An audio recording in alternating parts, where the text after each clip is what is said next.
উত্তর কোরিয়াকে চাপে রাখতে আমেরিকার জোর প্রস্তুতি নিলেও নিরাপত্তা কিম জং উন।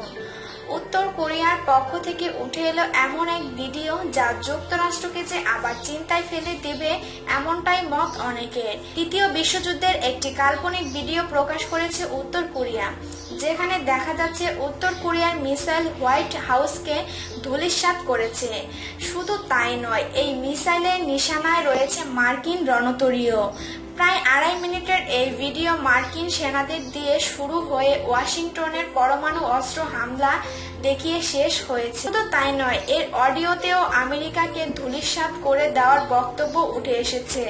ভিডিওটি প্রকাশের মাধ্যমে পরিস্থিতি আরো উত্তপ্ত করে দেওয়ার চেষ্টা করা হচ্ছে বলে মনে করা হচ্ছে। অন্যদিকে মার্কিন যুদ্ধবিমানবাহী রণতরী কার্লস বিনসন ক্রমাগত এগিয়ে যাচ্ছে উত্তর কোরিয়ার দিকে। দুপক্ষই নিজেদের সামরিক শক্তিকে ক্রমশই আরো শক্তিশালী করার দিকে মনোযোগ দিচ্ছে। এর মাঝে মার্কিন প্রেসিডেন্ট ডোনাল্ড ট্রাম্প স্পষ্ট বার্তা দিয়েছে যে উত্তর কোরিয়া যদি তার মিসাইল পরীক্ষা বন্ধ না করে তাহলে ওয়াশিংটনের কাছে অনেক পথ খোলা রয়েছে। এদিকে হুমকির সুরে কিম প্রশাসনও জানিয়ে দিয়েছে আমেরিকা হামলা করলে তার জবাব তারা দেবে পরমাণু হামলা করে।